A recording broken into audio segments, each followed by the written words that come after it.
Hey everybody, welcome to Table Talk. This is a conversation that we like to have where we come together and talk about issues that are relevant in our culture right now and talk about how they intersect with faith. I'm here with a friend of mine, Julie Gassaway, and Julie's part of our church and she works in the foster care world. And I think that's actually a pretty relevant topic right now and is something that I think we should have a conversation about because there's things going on with all that's going on with Black Lives Matter right now, with things that are going on around COVID, all of that stuff. The foster care conversation is one we need to have. And so I asked Julie to come here and talk with us. So Julie, welcome. Thank you. Glad you're here. Julie, tell us who you work for and what you do there. And then tell us a little bit about like why foster care. How did you get involved? Sure. So I work for an organization called Virginia's Kids Belong. We are statewide, and our major focus is equipping leaders in the government, faith, and business spheres to end what we call the foster care crisis. So it is a very big picture focus, but it really ends up becoming very hands-on and but a lot of it is equipping leaders to do what they can do with their power and influence to change a lot of the issues that are going on in the foster care world right now. Okay. Why that? Why did you get into that specific field? Yeah, so I could never have really seen it coming. It kind of all just happened on this journey that I took towards wanting to make the biggest, most strategic impact that I could in my life. Random snippet about me. I think you know this already, but I battled cancer at a young age. And so I was introduced to the fragileness of life and the reality that we're only here for a certain period of time, very young. So a lot of my life, I care deeply about making as much of an impact as strategically as possible with the time that I have. Also, I identify with the Christian faith, and I knew that there's so much need in the world, and there's a lot of vulnerable populations out there, and I want to impact positively in the ways that I can. And so I personally kind of stumbled upon it because a friend of mine was interning in social work. She was in school for social work, and she said that I would make a great mentor. And she was interning at a place that happens to be a foster care agency.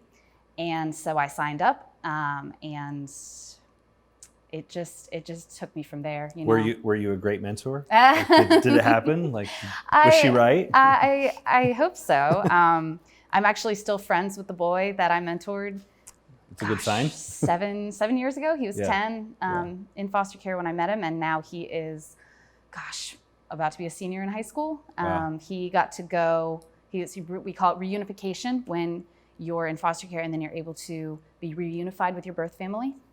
So he's doing pretty well, all things considered. Cool. Yeah. Cool. So now you said a phrase there. You just said foster care crisis.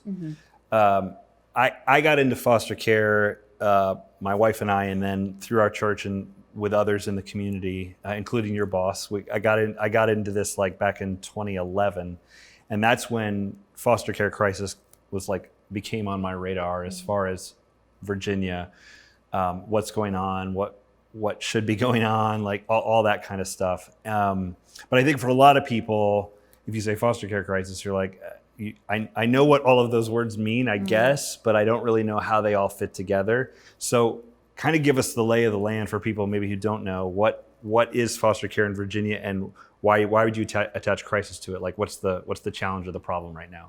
Right. So foster care is one of those things that, because it is, you touch on a lot of taboo subjects, a lot of people simply don't know, unless you are somehow connected to it in a personal way. Like I was when I suddenly became a mentor and then wound up working in it, because once you see one little piece, then just more and more comes. So big picture, in Virginia alone, there's about 5,400 kids in care right now. And the number, the last 5 years or so, keeps growing. About 500 of these kids age out. We call it aging out, where you get too old to still be in the system for the government to support you, and you're on your own. You are never able to go back to the family, your birth family, and there was no adoption that took place. So about 500 kids a year age out, and about 89% of those kids end up homeless, addicted to some sort of substance, young parents, or incarcerated within 2 years. In fact, just this morning, I was on the phone with Dinwiddie County. They're doing a lot of different kinds of efforts, and a woman just mentioned that 2 boys that had aged out 2 months ago, one had just been arrested for something and one had been imprisoned. So, and these kids are, 18. So it's, those numbers are also rising. And another reason, another big piece of the crisis is this significant lack of foster families. And not just foster families, but foster families who are what we call flexible foster families.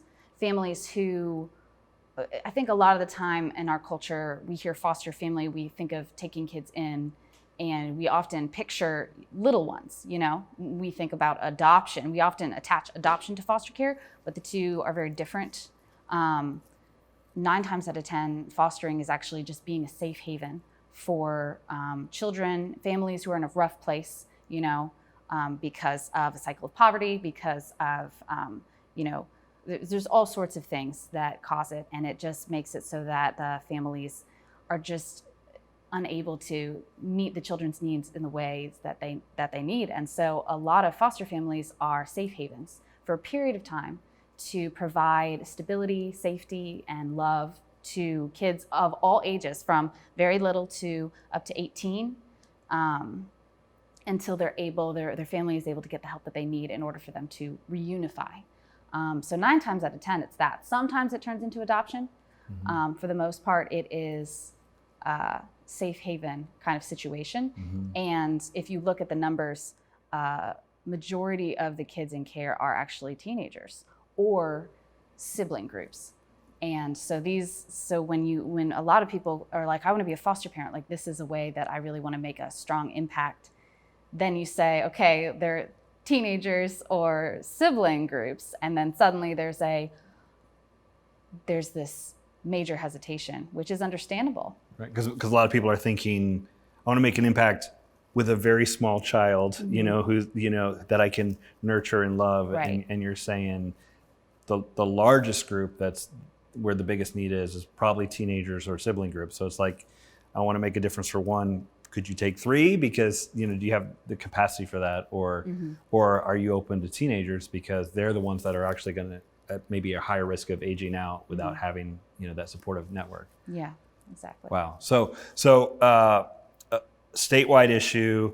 And it occurs to me that for most people, it's almost invisible. Like there are things you can point to. You could say, oh, here's, people who are experiencing homelessness. You can see that in culture. You can see maybe some of the results of drug addiction, or some of the other things that are in like the cycle of poverty that you mentioned. But what you don't see is like the breakup of these families, these kids who need a place to be. It's almost invisible. I think if you ask most people about kids that don't have parents or that kind of thing, we go to like Africa or something. You go, that's something like really far away. When the reality is, no, it's like right here in Virginia. There's kids that, for whatever reason, are not in a safe space, and they need that.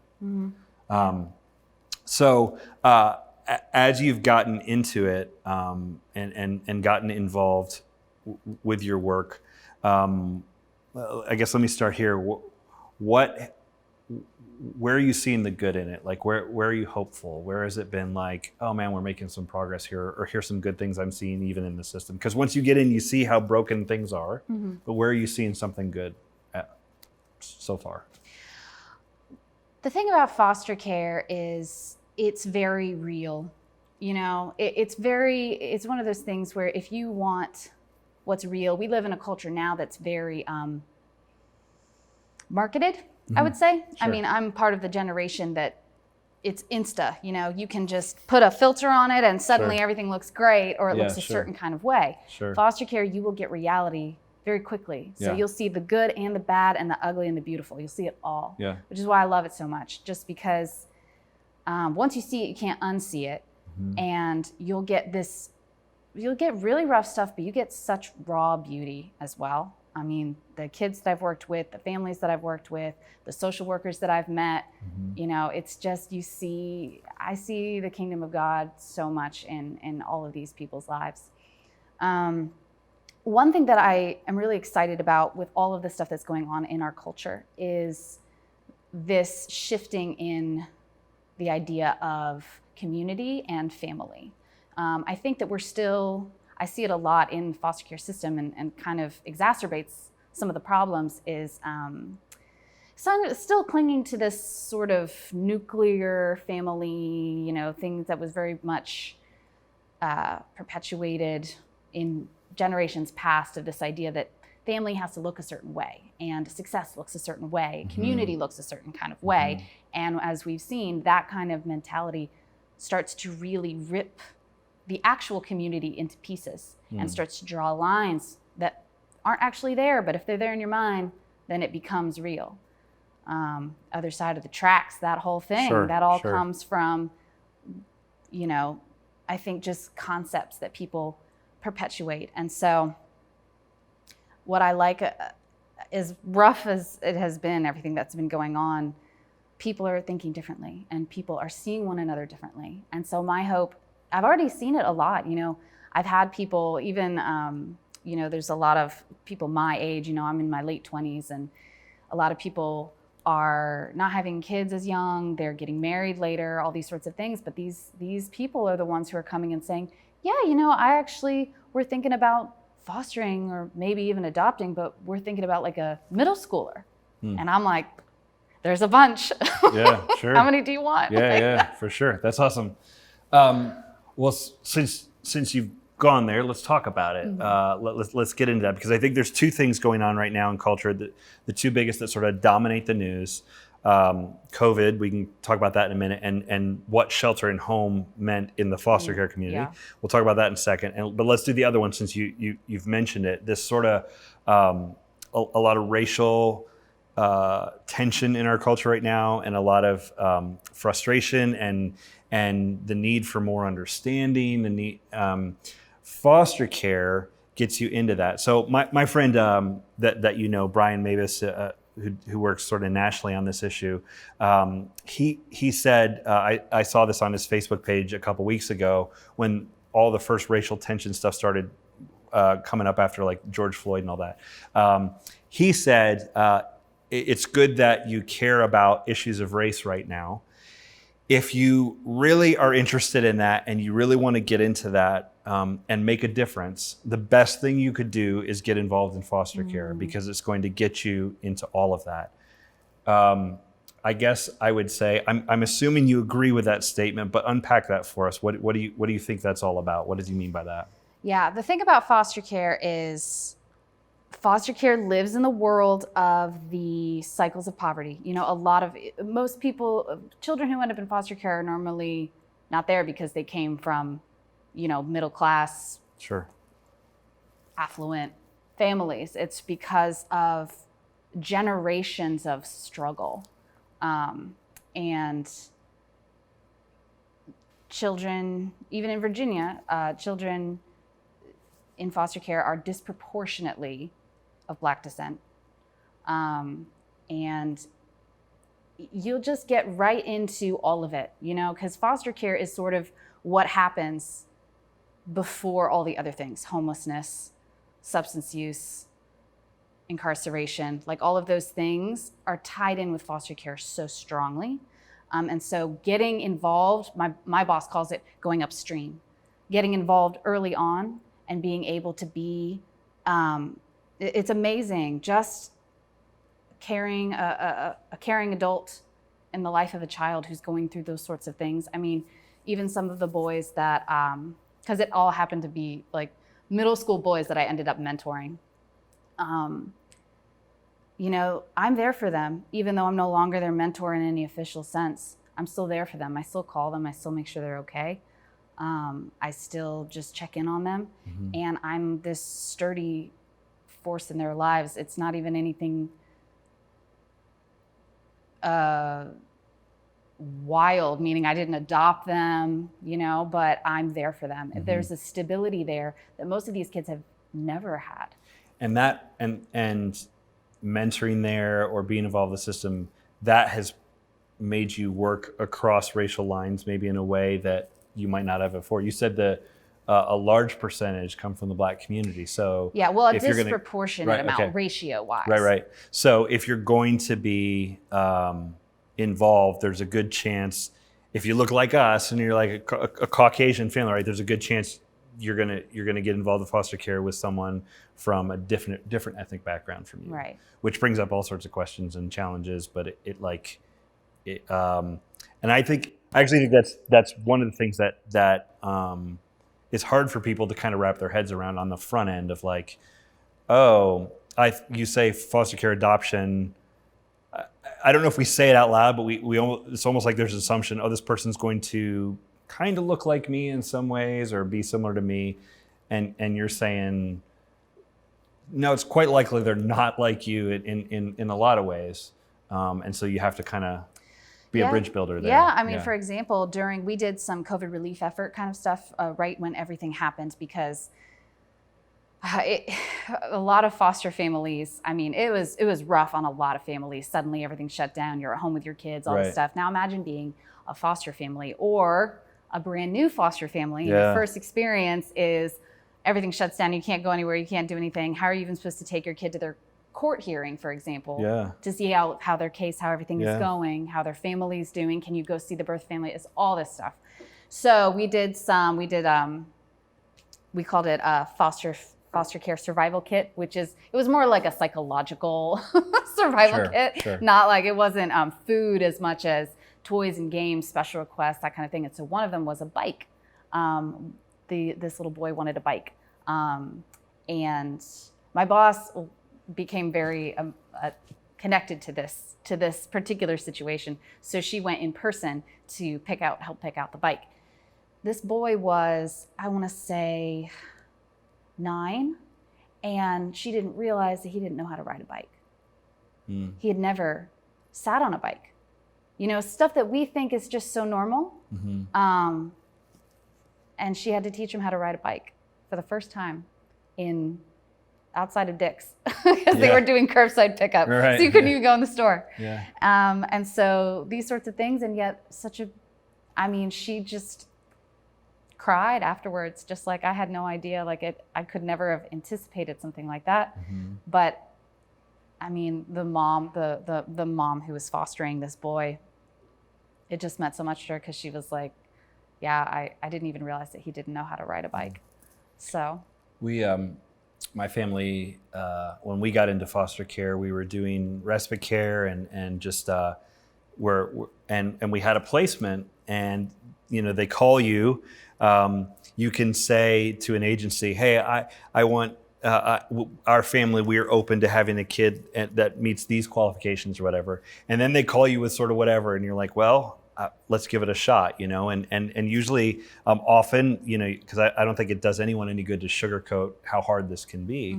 Oftentimes you get a call and it's like, hey, there's a kid, can you come take him today or her today? And you're thinking like, what am I doing today and this weekend and the rest of my life? Like what, it's a big deal, And so we had for us, we had a kid, this boy, and I have all sons. And at the time my sons were, I think, 8, 6, and 4. And they said, there's this boy and he's 2. And I'm like, okay, I know 2-year-olds. I've had 3 of them. Like this will be okay. But still, 2-year-olds involves like diapers and other things that I thought we were done with as a family. And so I had a little trepidation, I think, about this boy coming into our home, and he was an African-American boy. And so I was like, well, that'll be different. That's not what our family looks like, but whatever.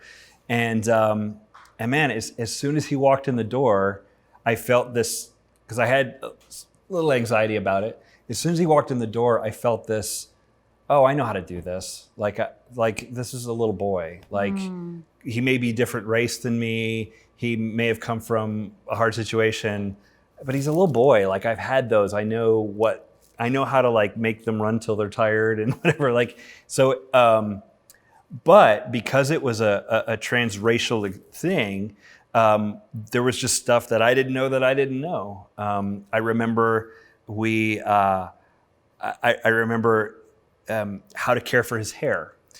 And I was like, it's not, this is different. Very, very different. And I had two black neighbors on my street that I was friends with that I knew. And I would go to them and said like, hey, what do I do here? Like, is there a product I need to buy? Is there like some things?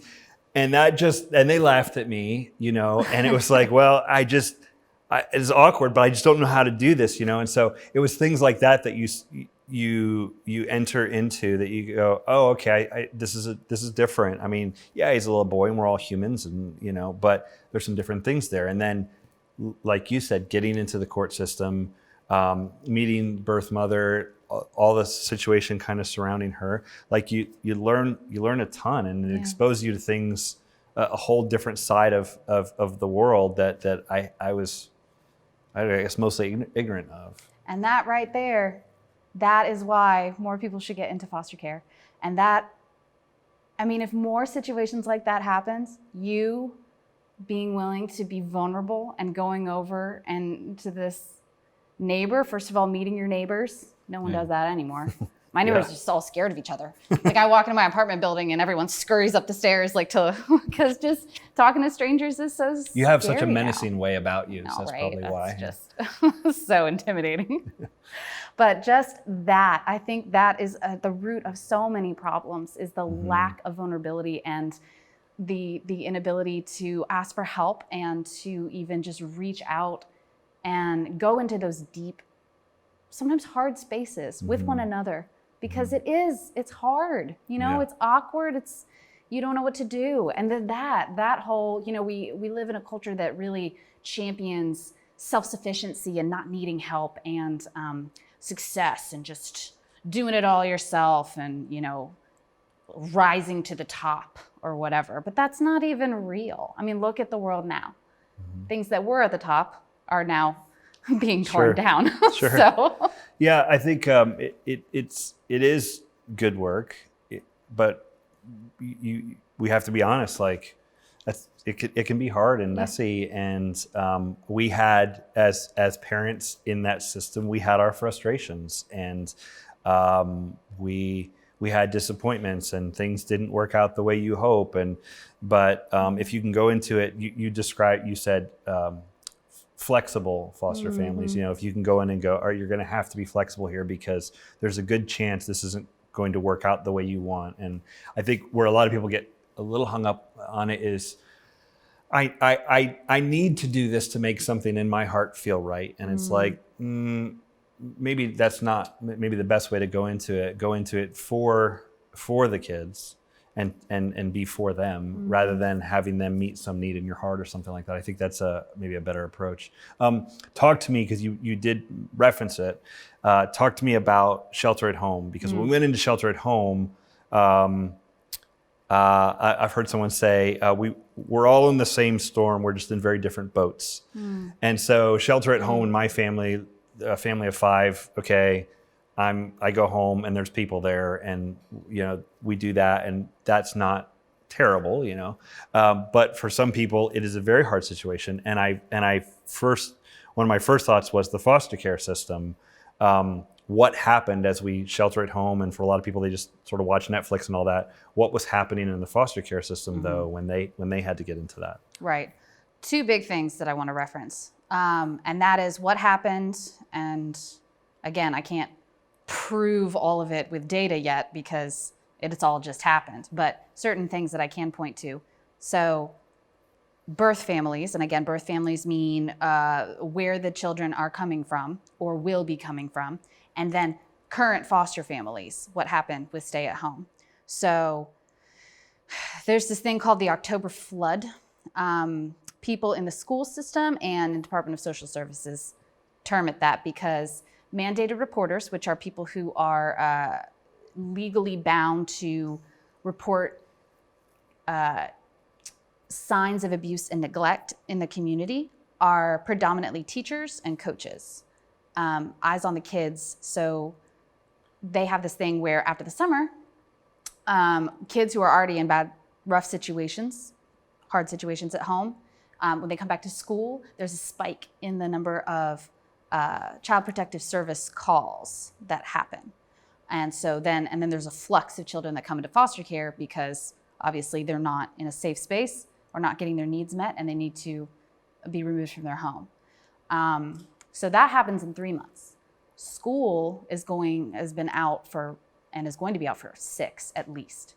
So from what we know, CPS calls have plummeted, meaning there's not eyes on the kids. So we have no idea what's going on because it's not seen.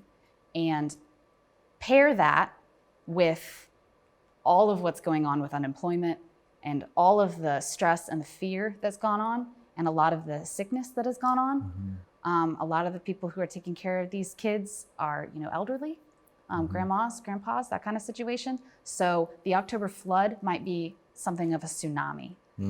So there's that. Wow.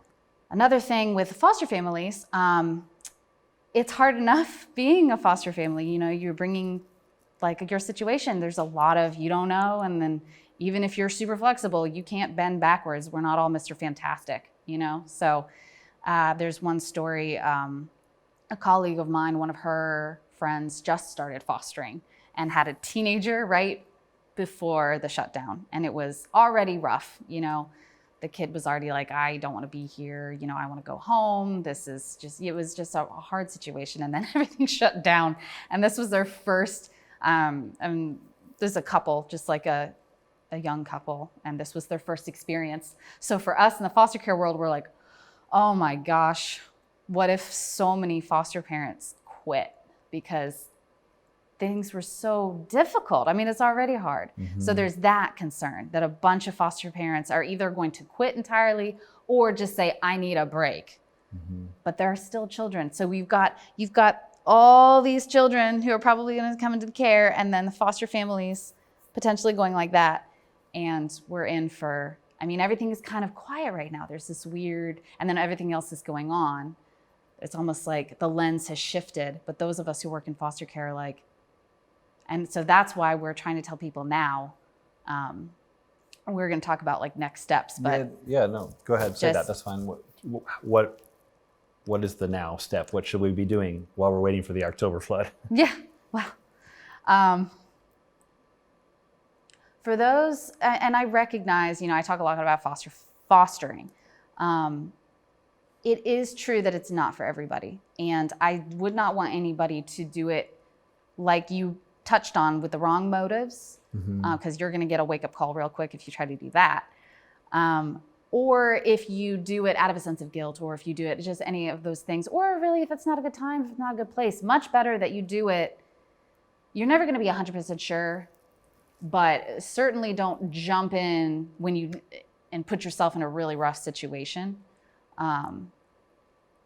There's other ways. So I'm going to touch on the 2 ways, basically. Yeah, sure. If you have been considering fostering, and you're like, well, we don't know, and we're not quite sure, and been thinking about, we're just not sure when is a good time, it might be a good time. Because now is a time where Department of Social Services has really amped up a lot of their virtual training opportunities. They've actually, a lot of workers that I know, social workers, are really excited about it because they're like, we've been wanting to do this forever, and it's just so hard to get systems to change, obviously. Right, that's sure. what the work that we're all doing. And so there's a lot of time they say, we really need foster families, but the training process, you went through it. It's really hard. It's very intense for good reason but it's also timing wise, it's not convenient. It's difficult to do. If you're working a full-time job, it can be a real challenge. So this is an opportunity. They're doing a lot of online stuff. A lot of different agencies are doing it. We have a whole calendar of various different agencies and in different parts of Virginia, and it's all virtual. So now is a really good time where you could get licensed and get ready for all of that, for the October flood, essentially. So there's that. And then also, it's just foster families. They really, I'm imagining a lot of them. I mean, I know a lot of them, and it's just been exhausting. Mm-hmm. They just want to go to the beach at this point. They're so tired. Sure. And there's such a need to support them, and it's so easy to feel alone. We were during our survival kit thing. There was this really sweet woman who mentioned, it just means a lot that you guys haven't forgotten about us. Mm-hmm. And I wanted to cry because that's how a lot of foster families feel. You're dealing with stuff that's so hard and it's taboo, so it's hard to talk about. And people who become foster families, they're the helpers. Mm-hmm. They're not good at asking for help. So if you want to get involved in an easier entry point, and you can do it based off of your skill set, because it's easy enough to, babysit. The boy that I mentored, this is a crazy story. The boy that I mentored was in a group home, which is like a residential facility where a bunch of kids in care all live together. And then he transitioned to a foster home that happened to be friends of mine. And I didn't even realize that they were doing it. I thought he was going to somebody else. I don't know, but it ended up being that they became his foster parents for about a year. And then he was able to go back to his mom. So now we give it a term, we call it wraparound support. Mm-hmm. In fact, we work with churches to create wraparound teams for families who are part of the church who are fostering. Okay. But I just would, take him out to dinner so that my friends could just have a night in, or I would babysit if they wanted to go out. I would sometimes just drop off like a breakfast casserole, that kind of thing. And that seems so simple, but it is so important. And that's just community. Yeah. That's just the bigger lens of family that I think our culture is really starting to get their minds around. So really the two things, and then I think we'll wrap it up here. The two things that you're pointing to are, hey, if you've been thinking about foster care, this is the time. Like, mm-hmm. maybe go and in some ways certification's never been easier because of the ways that different departments are starting to do online training. Mm-hmm. And then secondly, come around those who are fostering, be their support network too, because mm-hmm. it can be one of those it takes a village kind of things. Mm-hmm. Like, let's all do this together. I want to touch on the faith component about where the church can be in this, and why there's a scriptural call to this. But we'll do that in part two. We'll wrap up here for now. And so if you want to tune into part two of this, we'll have that, because there's a good conversation and there's a lot more to say. So thank you. You're welcome. Thanks for watching. We hope you enjoyed the video, and if you found it helpful or encouraging, let us know by giving it a thumbs up. And if you'd like to be notified when we put out new content like this, be sure to hit the subscribe button and click the notification bell right below this video. That way you won't miss any new content. Well, that's it for now. See you next time.